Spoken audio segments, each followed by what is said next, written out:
మరి భరిసతగొచ్చారు తెరువలేదాయి ప్రేమ బహులు పలుకలేదాయ ప్రేమ మరి తెరువలేదాయ ప్రేమ బదులు పలుకలేదాయ ప్రేమ ఇది ఎవరి కోసమో ఈ జగతి కోసమే జనుల కోసమే ఇది జగతి కోసమే జనుల కోసమే సిలువలో సాగింది యాత్ర కరుణామయుని దయగల పాత్ర సిలువలో సాగింది యాత్ర కరుణామయుని దయగల పాత్ర. ఏసైకి మన్నాత, దేవదాసాయి గారికి మన్నాత, ఈ సమయం ఇచ్చిన పాస్టర్ గారికి, పాస్టర్ గారికి, చిన్నమ్మ గారికి నా మరణాత, మీ అందరికీ నా మరణాత. నేను చెప్పబోయే మాట యేసుక్రీస్తు ప్రభు సిలువలో పలికిన 7 మాటల్లో 5వ మాట.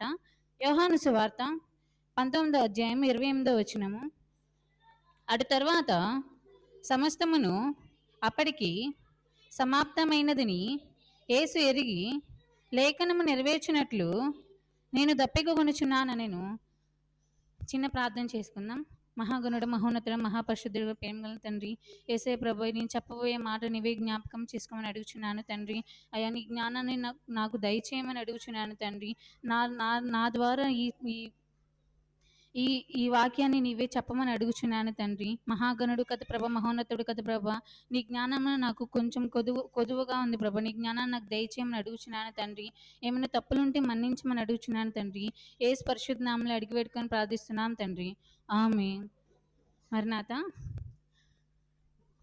నేను ఈ వాక్యం చెప్పే ముందు మీ అందరిని ఒక క్వశ్చన్ అడగాలనుకుంటున్నాను. ఈరోజు గుడ్ ఫ్రైడే కదా. గుడ్ ఫ్రైడే అని ఎందుకు అంటారు?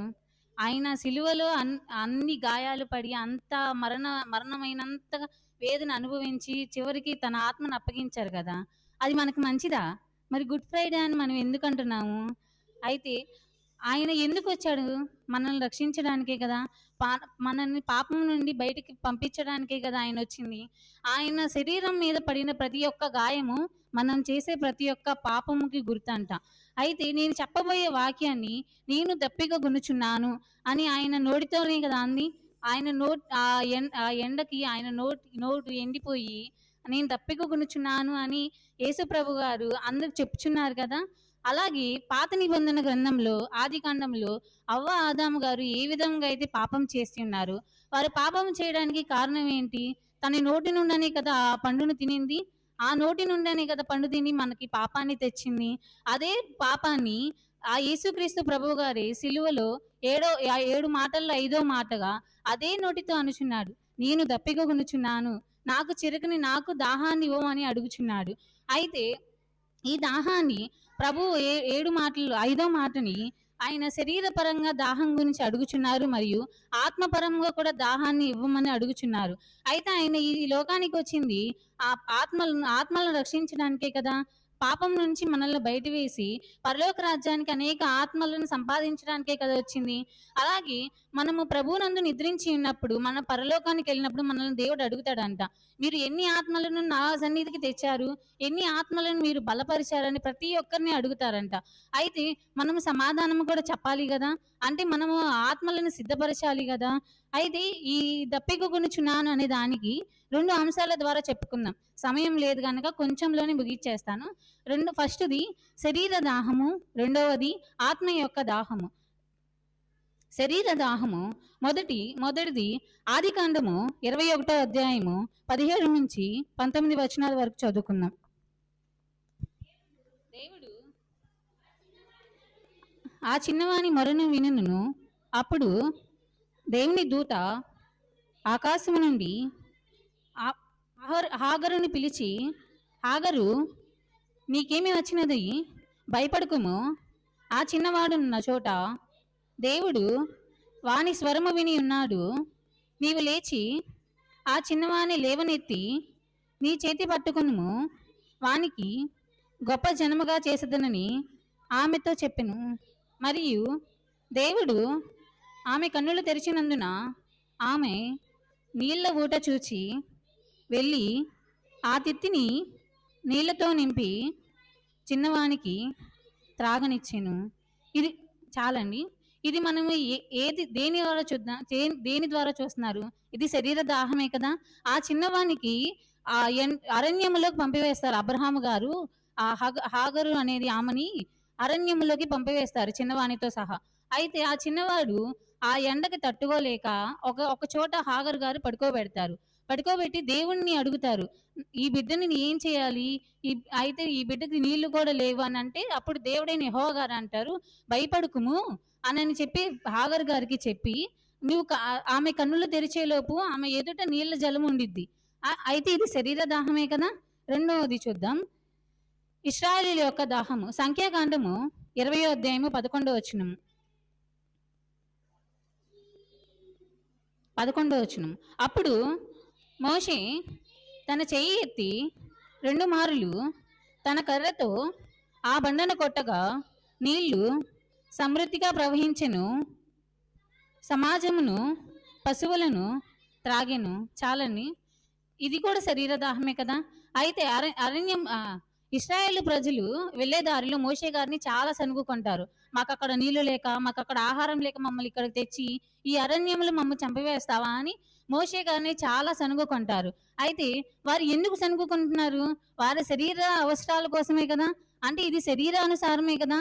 ఈ వాక్యము చెప్తున్నాడు చూడండి. మోషే గారు కర్రతో బండను కొట్టగా నీళ్ళు వచ్చాను. ఆ నీళ్లు ఆత్మపరంగానే వచ్చింది. కానీ వారు ఎందుకు యూజ్ చేసుకుంటున్నారు? శరీర దాహాన్ని తీర్చుకోవడానికే కదా. శరీర దాహాన్ని మరియు వారి పశువుల దాహాన్ని కూడా తీర్చుకోవడానికే కదా. ఇది కూడా శరీర దాహాన్నిగా మనము చూస్తున్నాము. రెండవది ఆత్మదాహము. ఆత్మదాహం యోహాను సువార్త 4వ అధ్యాయము 10వ వచనంలో చూద్దాము. అందుకు యేసు, నీవు దేవుని వరమును నాకు దాహం కిమ్మని నిన్ను అడుగుచున్న వాడెవడు? అది ఎరిగి ఉంటే నీవు ఆయనను అడుగుదువు, ఆయన నీకు జీవజలమిచ్చానని ఆమెతో చెప్పెను. ఆయన అంటున్నాడు కదా, ఎవరితో అంటున్నారు జీవజలం ఇస్తానని? సమరయ స్త్రీతో అంటున్నారు. సమరయ స్త్రీ గారు మధ్యాహ్నం పూట బావిలో నీళ్లు తోడుకోవడానికి వచ్చినప్పుడు ఆమె ఒంటరిగా ఉండడం చూసి యేసు ప్రభువు ఆమె దగ్గరికి వెళ్ళి నాకు దాహాన్ని ఇవ్వమని అడుగుచున్నాడు. ఆయన దాహాన్ని ఇవ్వమని అడుగుచుంటే ఆ సమరయ స్త్రీ గారు ఏమంటున్నారు? ఇది చాలా లోతుంది, దాహాన్ని నేను తీర్చలేను అని. మళ్ళీ మీరు యూదులు, నేను సమరయ స్త్రీని, మీతో నాకు సాంగత్యం ఎలా? మీకు దాహము నేనెలా తీరుస్తానని అంటున్నారు. అయితే యేసుక్రీస్తు ప్రభు గారు చెప్తున్నారు, నిన్ను అడుగువారు ఎవరో నీకు తెలిసి ఉంటే నీవే ఆయన్ని జీవజలము అడుగుతావో అని అడుగుచున్నారు. అయితే ఈ జీవజలము ఏంటంటే అదే అధ్యాయంలో 14వ వచనం చూడండి. నేనిచ్చు నీళ్లు త్రాగు వాడెప్పుడును దప్పికొనడు, నేను వానికి ఇచ్చి నీళ్లు నిత్య జీవమునకై వానిలో ఊరడి నీటి బొగ్గగా ఉండునని ఆమెతో చెప్పెను. ఆయన ఇచ్చే నీళ్లు తాగిన వాళ్ళు ఎప్పుడూ దప్పిక కొనడంట. ఆయన దగ్గరే జీవజలం ఉంది. ఆయన ఇప్పుడు సిలువలో అంటున్నారు, నేను దప్పిక కొనుచున్నాను, నాకు చిరకతో మంచినీళ్ళు ఇవ్వండి అని అడుగుచున్నారు. ఆయన దగ్గరే జీవజలం ఉంది కదా. అది తాగిన వాడు ప్రతి ఒక్కరూ దప్పికే కొనడంట. అలాగే మరియు చెప్తున్నారు, రెండవదిగా జీవజలముగా మారిన యేసుక్రీస్తు ప్రభు గారు. యోహాను సువార్త 7వ అధ్యాయము 37 నుంచి 39 వచనాల వరకు చదువుకుందాం. ఆ పండుగలో మహాదినమైన అంత్యదినమున యేసు నిలిచి, ఎవడైనను దప్పిక కొనిన ఎడల నా యొద్దకు వచ్చి దప్పి తీర్చుకొనవలెను. నా యందు విశ్వాసముంచు వాడెవడో లేఖనము చెప్పినట్లు వాని కడుపులో నుండి జీవజల నదులు పారునని బిగ్గరగా చెప్పెను. చాలండి. ఇక్కడే చెప్తున్నారు చూడండి, ఎవడైనాను దప్పిక కొనిన ఎడల నా యొద్దకు వచ్చి దప్పిక తీర్చుకొనండి. మీకు ఎక్కడైనా మంచినీళ్ళైనా కూడా ఇది ఆత్మానుసారంగా చెప్తున్నారండి. శరీరానుసారమైన దాహాన్ని గురించి చెప్పట్లేదు, ఆత్మానుసారమైన దాహాన్ని గురించి చెప్పుచున్నాను. ఎవరైనాను దప్పిక కొనిన ఎడల, అసలు నీరు దేనికి సాదృశ్యం అండి? వాక్యానికే కదా నీరు సాదృశ్యము. అంటే ఇప్పుడు ఈయన చెప్తుంది శరీరానుసారమైన మంచినీరు గురించి కాదు, ఆత్మానుసారమైన వాక్యాన్ని గురించి చెప్తున్నారు. ఆ వాక్యం మీకేమైనా కొదువుగా ఉంటే, మీకేమైనా తెలియకపోతే, ఎవడైనాను దప్పిక కొనినెడల నా యొద్దకు రండి, నేను మీ దప్పిక తీరుస్తాను. నేను మీకు వాక్యాన్ని చెప్పేదను. మీకు రానివి నన్ను అడగండి, నేను మీకు తీరుస్తానని చెప్తున్నారు కదా. ఇది ఆత్మ విషయం గురించి అది విశ్వాసం ఉంచు ప్రతి ఒక్కరు అడిగినచో ఆయన దప్పిక తీరుస్తానని కూడా చెప్తున్నారు.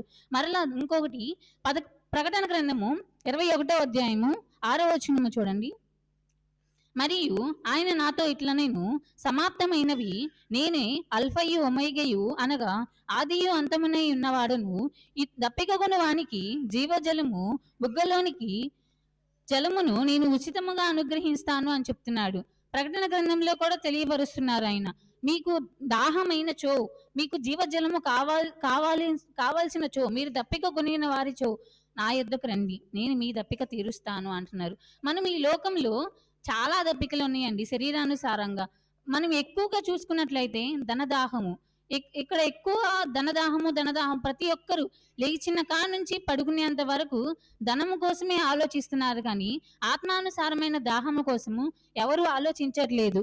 అలాగే యోహాను సువార్త యెషయా గ్రంథము 55వ అధ్యాయం 1వ వచనము. దీనితో నేను ముగిస్తానండి. దప్పిక కొని వారులారా నీళ్ళ యొద్దకు రండి. చాలండి. దప్పిక కొని వారులారా నీళ్ళ యొద్దకు రండి. ఇది ఆత్మానుసారంగా చెప్తున్నారండి. దప్పిక కొని, మీకు వాక్యం ఏమైనా అర్థం కాకపోతే నా యొద్దకు రండి, నేను మీకు వాక్యాన్ని నేను బోధిస్తానను అని చెప్తున్నారండి.